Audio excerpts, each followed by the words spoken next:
Hey friends, let's get into another episode of the Basics of Balance. My name is Ariella. I will be your host today, and I'm really excited for the topic today for a couple of reasons. Number one, all of the episodes to this point have really been focusing on, in my opinion, like the behind the scenes side of your fitness journey, the pie in the sky topics as it relates to coaching and understanding, how much of our fitness journey is psychological and how to measure progress and what affects progress. It's been very generalized. You know what I mean? I think it's important to kind of lay the foundation to kind of understand these principles. However, today we get to get a little bit more specific and talk about strength training, specifically as it relates to deload week, okay?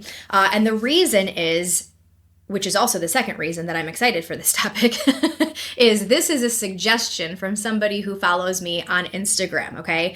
And so shameless little plug, make sure that you follow me on social media, all right? Whether it's Instagram or Threads, all of the links to follow me on various social media platforms are in the description of the show. So make sure that you are following me and we can, stay in touch, okay?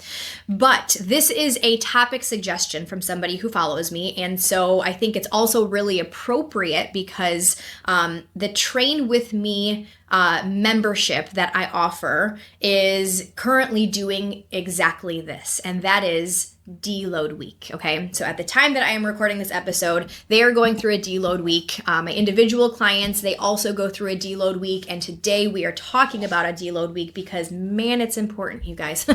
Really, really important.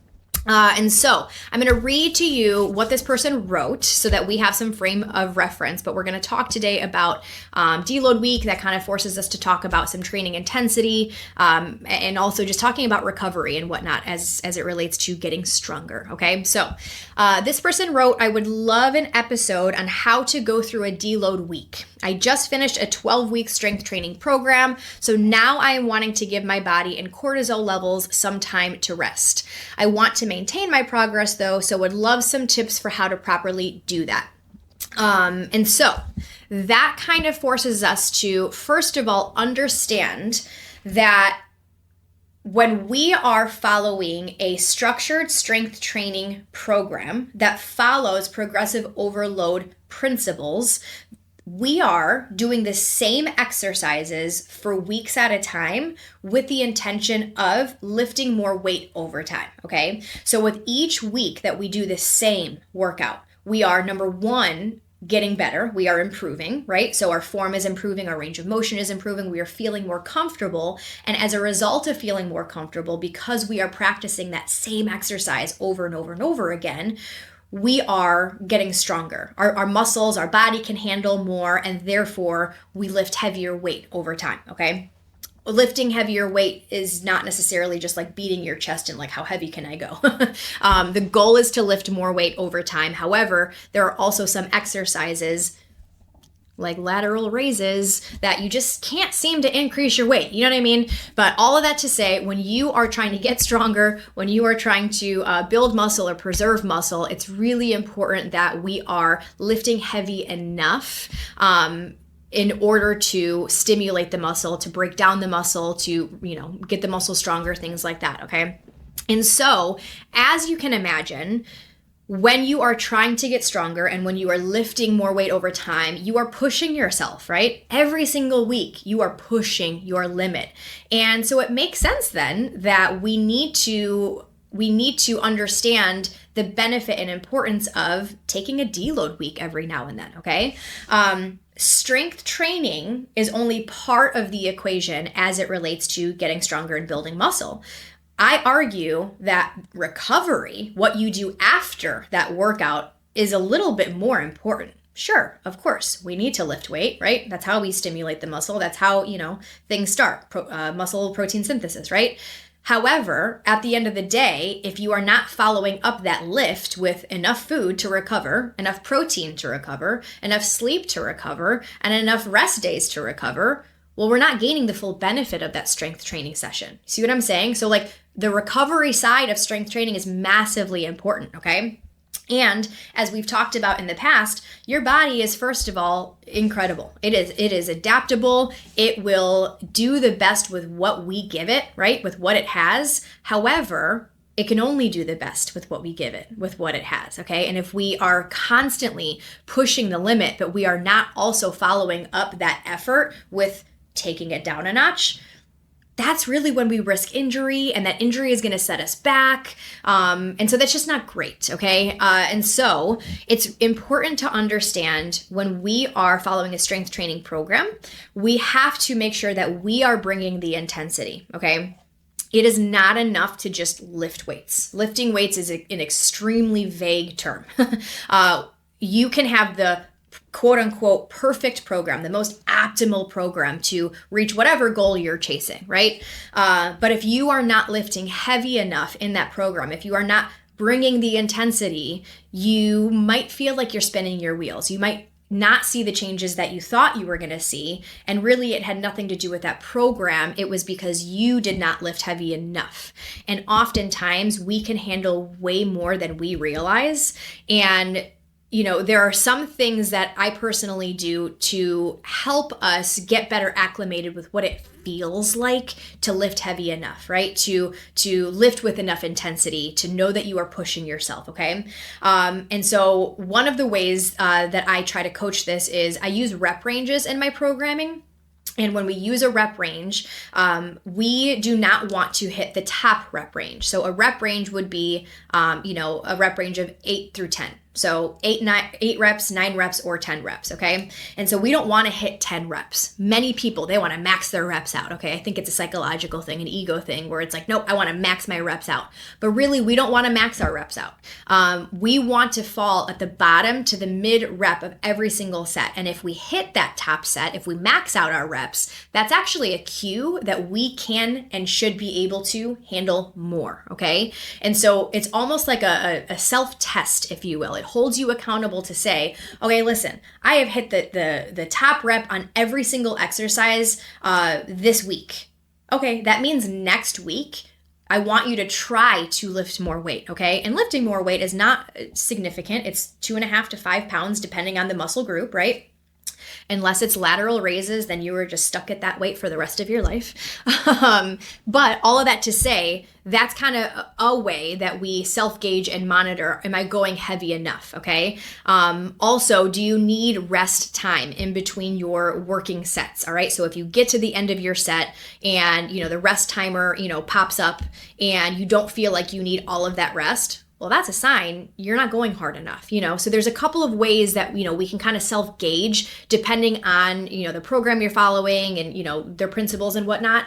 But that's a couple of ways I do it within the program. Another tool, which is a favorite among people that do my programming, is I do a week that's called Dropset week.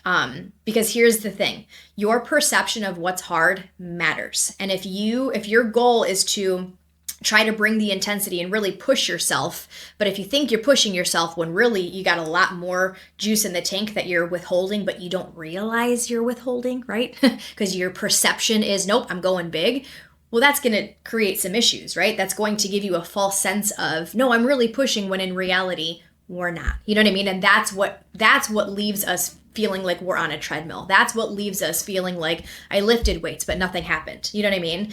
And so a drop set week is a week where we drop a set of every single exercise, but I want them to make up for the loss of weight by removing that exercise in the remaining lifts, okay? Or I'm sorry, by removing that set in the remaining sets, okay?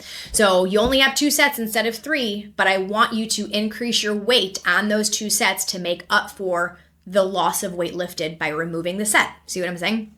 And so they get a little bit more acclimated with what it feels like to push. And so when we go back to normal intensity, we go back to normal sets, the weights that they left off on before drop set week, before they tried to go a little bit heavier, feel a little bit too light because they got more acclimated. They got, a little bit more adjusted to what it feels like to push. So your perception of what's hard matters, okay? So, just kind of understand that as it relates to understanding deload week, taking a break. we have to understand that when we're following a strength training program, the goal is to lift more. But if our perception is, no, I'm pushing myself, when you're really not, you're not going to feel like you need a deload week. You know what I mean? And so maybe this is the first time you're hearing something like that.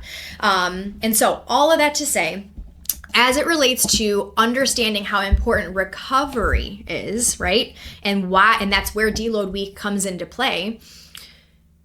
If we are trying to get stronger, we are also wanting to stay active in that deload week, okay? So the way that I handle a deload week is we follow still the same exact exercises as we've got accustomed to over the last few weeks. We are just reducing our intensity, okay? So in this person's example, they followed a strength training program for 12 weeks. Okay, cool. I want you to do the exact same workout or exercise routine again. So really 13 weeks, if you will. But I want you to reduce your intensity by at least 25%. And what that's doing is, number one, it's helping you keep the habit alive, okay? It's helping you stay into that regular routine, helping you keep that habit alive so that we are not stopping the momentum that you've built. As we learned in our motivation episode, when we stop momentum, it makes it harder for us to start again, okay? So we don't want to stop. We don't want to quit. We want to keep the habit alive. We just want to adapt how we handle that habit, being reducing your intensity, okay? And so when we reduce our intensity, we're keeping that movement pattern alive, right? We're keeping that habit alive. We are just giving our body less to have to recover from, okay? And so throughout the entire week, you're essentially just going through the motions.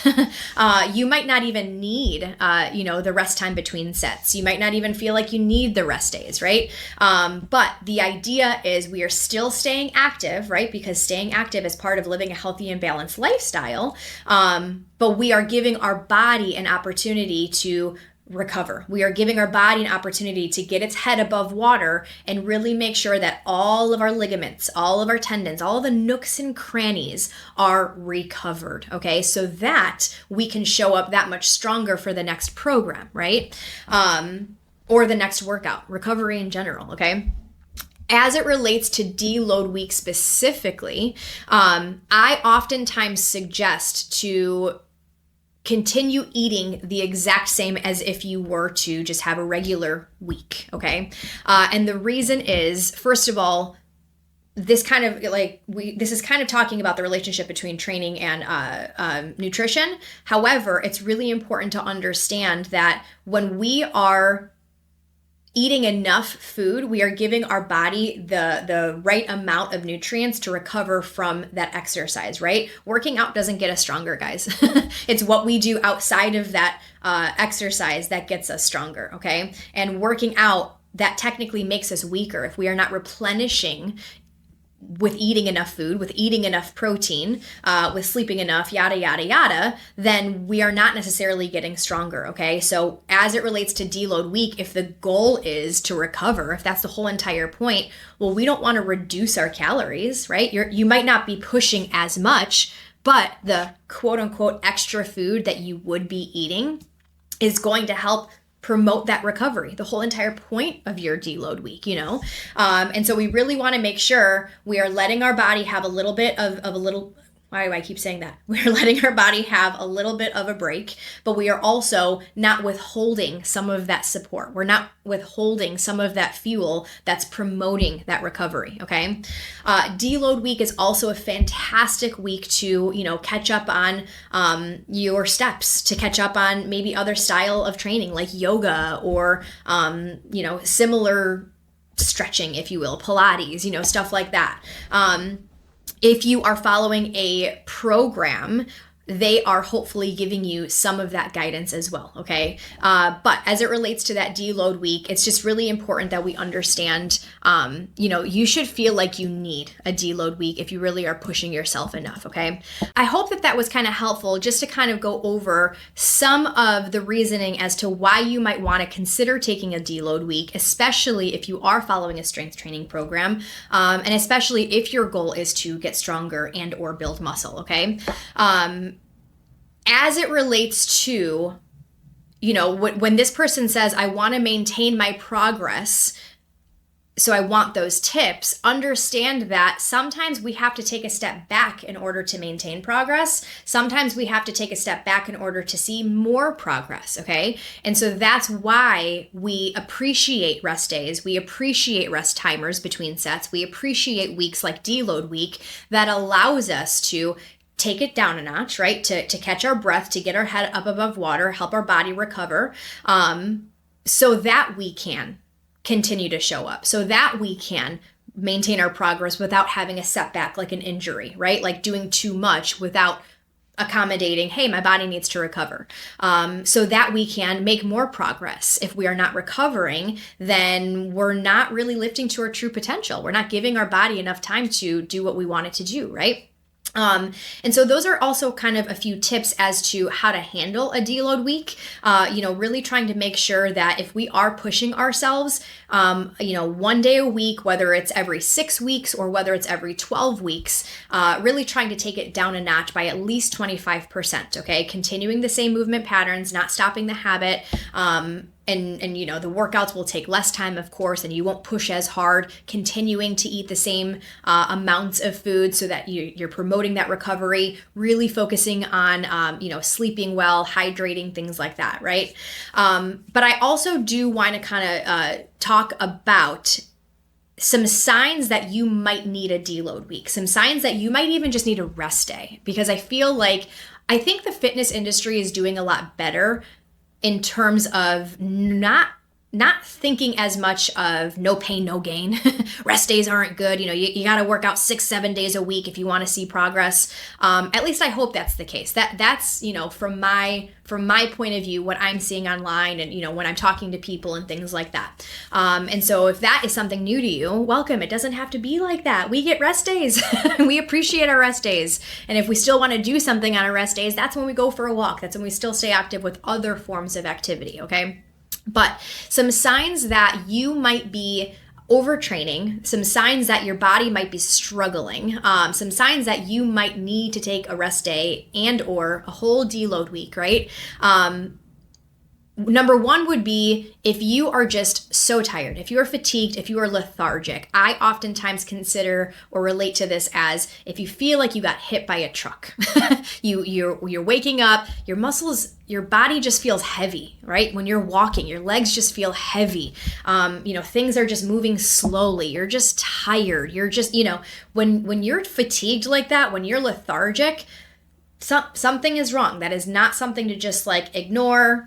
Do not pass go. Do not collect $200. That is biofeedback. That is something we listened or learned about in the last couple of episodes, okay? Your biofeedback is telling you, hey, your body needs to rest. Your body needs to not do that workout even though you want to do that workout, right?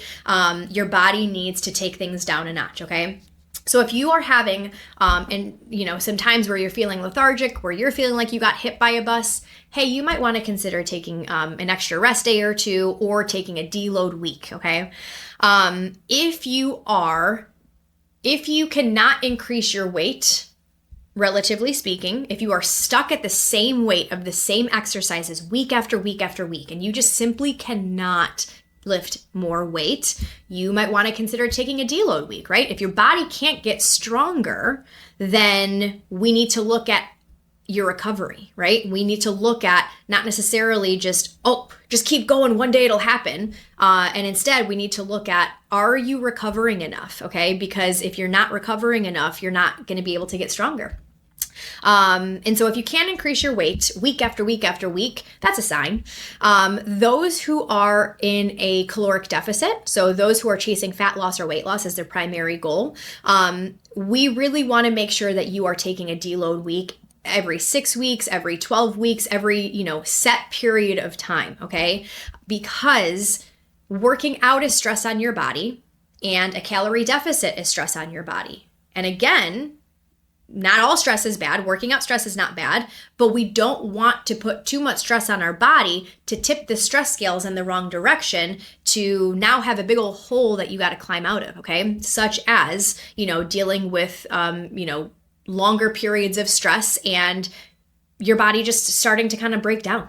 Digestive issues, hormones start getting out of whack, feeling extremely bloated. Maybe you're dealing with injuries. Maybe you get some brain fog going on, kind of things that we learned about, right? Those are all red flags. That's your biofeedback saying something is off. And so we really want to make sure that we are, especially if we're in a deficit, making sure that we're not doing too much, okay? Your body is already stressed out. It's doing the best that it can. We're already intentionally not feeding it enough to see the changes we want to see. And so we have to be really cognizant of the fact that, hey, your body is going to need some rest every now and then, okay?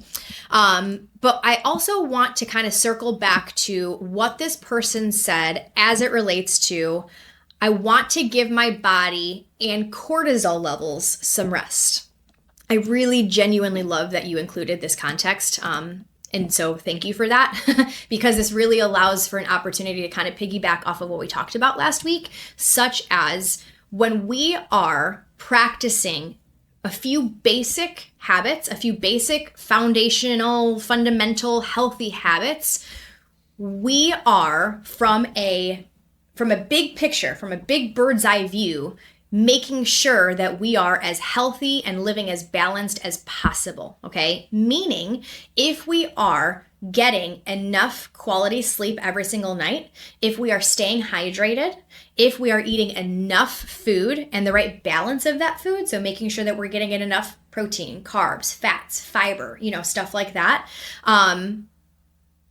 then we really don't have to worry as much about cortisol levels, because your cortisol levels are being as regulated as possible by taking care of those, or by focusing on those habits, okay? Now, if you were practicing all of those habits and you got your labs taken, and yes, your cortisol was through the roof, okay, that's different, right? We're already focusing on the basics. Something else is wrong. Now let's focus on the specifics, okay? But if we are practicing a few basic, fundamental, healthy habits, and you already have a great understanding as it relates to knowing that your body needs rest in the first place, like what an awesome relationship with exercise that you have, then I wouldn't worry so much about your cortisol levels, okay? Taking care of basics first before we focus on the specifics. Your cortisol levels, again, not levels, but your cortisol increasing every now and then it's not necessarily a bad thing inherently speaking, okay? There are times when our cortisol increases, and that is natural and that should be happening, right? When we are working out and that's a good kind of stress, your cortisol might increase when we are in that stress-induced state. But again, that's not a bad thing necessarily, right? Now, it would be a bad thing if those levels were sustained at an elevated rate, all right? But they can't be sustained at an elevated rate if we are focusing on the basics, okay? And so, I say that to put your mind at ease. I say that because that's exactly what I'm talking about in terms of let's zoom into really what matters, okay?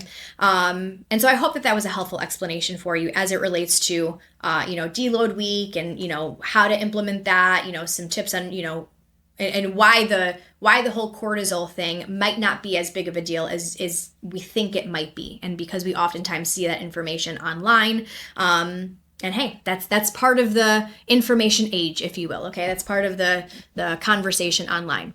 So all of that to say, it's important to remember when you are following a strength training program, we want to, yes, lift more over time, but guys, that lifting more doesn't always mean lifting heavier weight, okay? It's really important to make sure you are, paying more of an attention on form, more of an attention on range of motion before you add weight, okay? And when, form and range of motion are good and we add weight, that's how we safely lift more weight over time. That's how we get stronger. That's how we build and preserve muscle, and whatnot. I would love to also kind of just put in a little plug right now. It's Habit's 4-year anniversary, and that's really exciting to me because 4 years ago I had a little tiny dream, and we are still here. And now we're starting podcasts and stuff like that. And so I want to celebrate with offering 40% off of your very first month of training, just to try it out, okay? There's zero commitment, there is zero contract, so if you try it for 1 month at 40% off, which breaks down to 50 cents a day, and you don't love it, okay, I am not big on holding anybody hostage to anything. I am not a pusher. That is not my style, okay? I will provide you with, the information, and I will provide you with the support and the guidance, but, I'm not here to just kind of hold you hostage. So anyways, all that to say, a new program starts on Monday. I would love for you to join us. 40% off. I will leave the links to learn more about the program, and also links to sign up for the program if you want to try us out. And also the promo code to enter at checkout to get 40% off, okay? A true strength training program that focuses on progressive overload style principles, that includes weeks like Deload week, like I said, that includes form check weeks, that includes Dropset weeks to really make sure that you are pushing the limit, right? And of course, some weekly guidance and some brain gains and stuff like that to keep you growing. So I hope that this episode was helpful for you. If there's another topic anybody wants me to cover, I would love to kind of cover that. But hopefully you know a little bit more about how important recovery is, how important it is to really make sure that you are pushing, but also focusing on a few basic habits kind of, removes the need to be worried so much about the specifics, like, hey, I don't want to elevate my cortisol too much, right? And so I hope you have a wonderful rest of your day. If you have questions on anything I talk about, make sure you follow me on socials, make sure you subscribe, rate the show. It really, really helps me out to spread the basics to more people. Have a wonderful rest of your day, and I'll talk to you guys next time.